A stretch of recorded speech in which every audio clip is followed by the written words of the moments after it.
अस्सलाम वालेकुम स्टूडेंट्स। आज मैं आपको ज़र के हवाले से मुख्तलिफ़ कॉन्सेप्ट्स के बारे में बताऊंगी जिनका आगे हम एक थेरी में ज़िक्र पढ़ेंगे, क्वांटिटी थेरी ऑफ मनी या नज़रिया मिक़दार ज़र। तो आपको पहले से मालूम होना चाहिए कि इन टर्म्स का मतलब क्या है जो कि वहाँ इस्तेमाल होंगे। ये शॉर्ट क्वेश्चंस भी आपके बन जाते हैं काफ़ी सारे। तो स्टार्ट करते हैं आज हम अपना लेक्चर। सबसे पहला कॉन्सेप्ट है कदर ज़र का, यानी ज़र की कदर। इसको हम वैल्यू ऑफ मनी भी कहते हैं। ज़र की कदर से मुराद है ज़र की क़ुव्वत ख़रीद, यानी परचेजिंग पावर ऑफ मनी।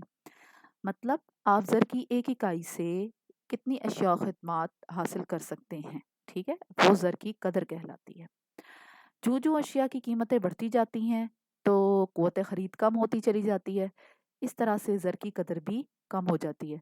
और जैसे जैसे अशिया की कीमतों में कमी हो जाती है तो ज़र की क़ुव्वत ख़रीद बढ़ जाती है, यानी हम उसी उतने ही ज़र की मदद से ज़्यादा चीज़ ख़रीद सकते हैं, तो ज़र की कदर में इजाफ़ा हो जाता है। मिसाल के तौर पे एक चीज़ की कीमत अगर 100 रुपये है फ़ी किलोग्राम और कीमत बढ़कर 200 रुपये फ़ी किलोग्राम हो जाती है, तो क्या हुआ कि जो चीज़ पहले 100 रुपये में 1 किलो मिलती थी अब वही 100 रुपये में आधा किलो मिलेगी, यानी जितनी पहले मिल रही थी उससे आधी मिलेगी।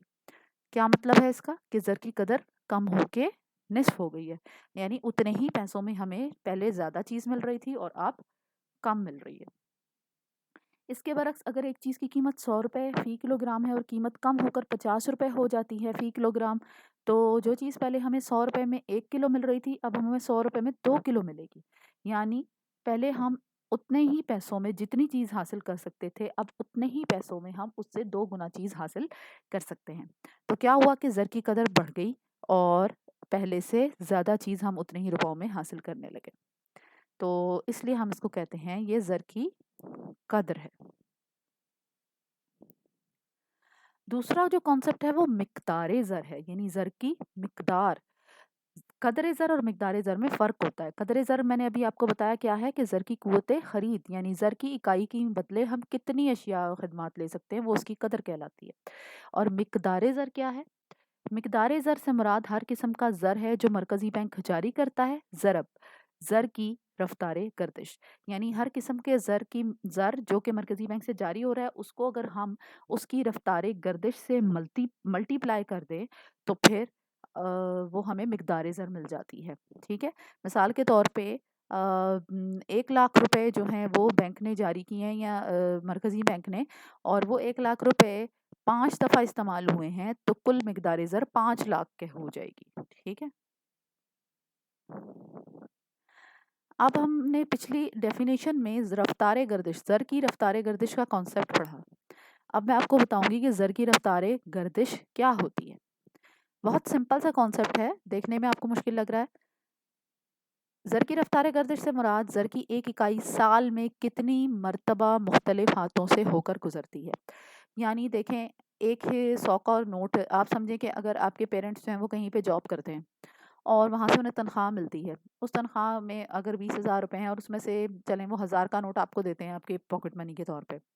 अब वो 1000 रुपये आपके पास आ गए। अब 1000 रुपये एक हाथ से पहले दूसरे हाथ में मुंतकिल हुए, यानी आपके पेरेंट्स के हाथ में आए, पेरेंट्स के हाथ से वो आपके हाथ में आ गए।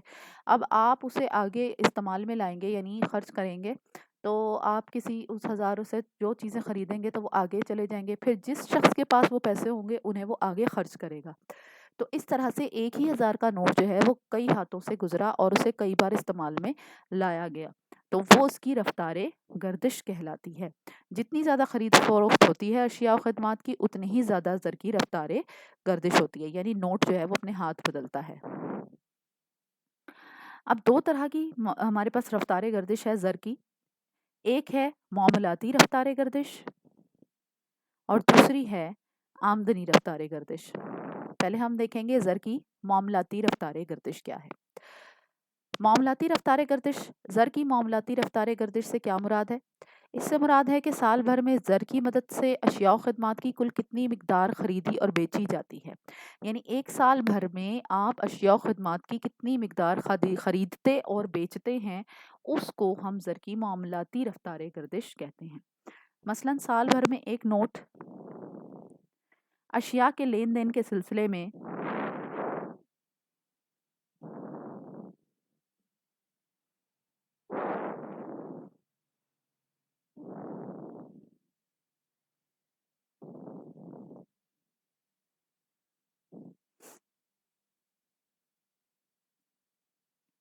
کتنے ہاتھوں سے ہو کر گزرتا ہے، یعنی ایک نوٹ اشیاء کا لین دین ہونے کے لیے کتنے ہاتھوں سے گزر رہا ہے۔ ایک بار ایک فرد نے اس سے چیز خریدی، وہ دوسرے کے پاس چلا گیا، دوسرے نے پھر اس سے کوئی چیز خریدی تو تیسرے کے پاس چلا گیا، تیسرے نے کوئی چیز خریدی جو چوتھے کے پاس چلا گیا، تو اس طرح سے زر کی معاملاتی رفتار گردش کیا ہوگی کہ لین دین 4 دفعہ اس سے ہوا ہے، ٹھیک ہے۔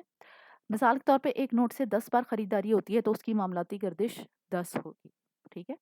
اس کا فارمولا کیا ہے؟ زر کی معاملاتی رفتار گردش برابر ہے شے کی مقدار، یعنی کتنی مقدار خریدی یا بیچی گئی ہے، اس شے کی قیمت سے اسے ملٹیپلائی کر دیں اور اسے ڈیوائڈ کس سے کرنا ہے؟ زر کی مقدار سے۔ انگلش میں اس کا فارمولا ایسے لکھا جائے گا V is equal to PT/M۔ یہاں پہ V ہے زر کی معاملاتی رفتار گردش، P ہے شے کی قیمت، T ہے شے کی مقدار اور M ہے زر کی مقدار۔ تو اس فارمولے کے ذریعے ہم زر کی معاملاتی رفتار گردش معلوم کر سکتے ہیں۔ اچھا، اب زر کی معاملاتی رفتار گردش تو یہ ہوئی کہ آپ زر کی مدد سے سال بھر میں کتنی اشیاء و خدمات کی مقدار خریدی اور بیچ رہی ہیں، یا پھر ایک نوٹ جو ہے وہ اشیاء و خدمات کے لین دین کے سلسلے میں کتنے ہاتھوں سے گزرا ہے۔ لیکن ہر بار ایسا نہیں ہوتا کہ جو زر سے اشیاء خرید و فروخت کری جائیں اس کے بدلے میں آمدنی میں بھی اضافہ ہی ہو۔ حقیقی آمدنی میں اضافہ صرف اس وقت ہوتا ہے جب زر کی مدد سے نئی اشیاء و خدمات خریدی جائیں، نئی پیدا ہونے والی اشیاء کو خریدا جائے اور یا پھر ان کے عاملین کے معاوضے کے طور پہ استعمال کیا جائے، ٹھیک ہے۔ عاملین کا معاوضہ لگان، اجرت، سود، منافع وغیرہ، ٹھیک ہے۔ تو زر کی آمدنی رفتار گردش کیا ہے کہ زر کی کل مقدار قومی آمدنی میں کس قدر اضافہ کرتی ہے، جس قدر آمدنی میں اضافہ ہوگا اسی قدر زر کی آمدنی رفتار گردش ہوگی، یعنی زر کی جو مقدار استعمال ہوئی ہے نئی پیدا ہونے والی اشیاء کی خرید و فروخت کے لیے یا نئی اشیاء پیدا کرنے والے عاملین کے معاوضوں کے طور پہ، ٹھیک ہے، تو اس کے نتیجے میں کیا ہوتا ہے؟ قومی آمدنی میں، حقیقی قومی آمدنی میں اضافہ ہوتا ہے، اور جتنا زیادہ آمدنی میں اضافہ ہوگا اتنی ہی زر کی آمدنی رفتار گردش ہوگی۔ اس کا فارمولا ہے زر کی آمدنی رفتار گردش برابر ہے خالص قومی آمدنی net national product divided by زر کی مقدار یعنی منی۔ اب آپ یہاں پہ NNP جو ہے وہ خالص قومی آمدنی کا کانسیپٹ جو ہے وہ آمدنی والے چیپٹر میں پڑھ چکے ہیں، اس لیے اس کی ڈیٹیل میں ہم یہاں نہیں جائیں گے۔ تو خالص قومی آمدنی کو اگر آپ زر کی مقدار سے تقسیم کر دیں تو آپ کو زر کی آمدنی رفتار گردش مل جاتی ہے۔ VY یہاں ظاہر کر رہا ہے زر کی آمدنی رفتار گردش کو، NNP ہے خالص قومی آمدنی اور M ہے زر کی مقدار۔ مثال کے طور پہ اگر خالص قومی آمدنی 60 ارب روپے ہے اور زر کی مقدار 20 ارب روپے ہے تو اس کا مطلب ہے زر کی آمدنی رفتار گردش کیا ہوگی؟ 3، یعنی 60 ارب تقسیم 20 ارب ہم کریں گے تو ہمارے پاس 3 آ جائے۔ تو یہ آپ کے کانسیپٹس ہیں جو کہ میں نے آپ کو بتانے تھے اس سے پہلے کہ ہم نظریہ مقدار زر پڑھیں۔ نیکسٹ لیکچر میں انشاءاللہ ہم ان ہی کانسیپٹس کو تھوڑا ریوائز کریں گے اور اس کے بعد نظریہ مقدار زر کو تفصیل سے پڑھیں گے۔ اوکے،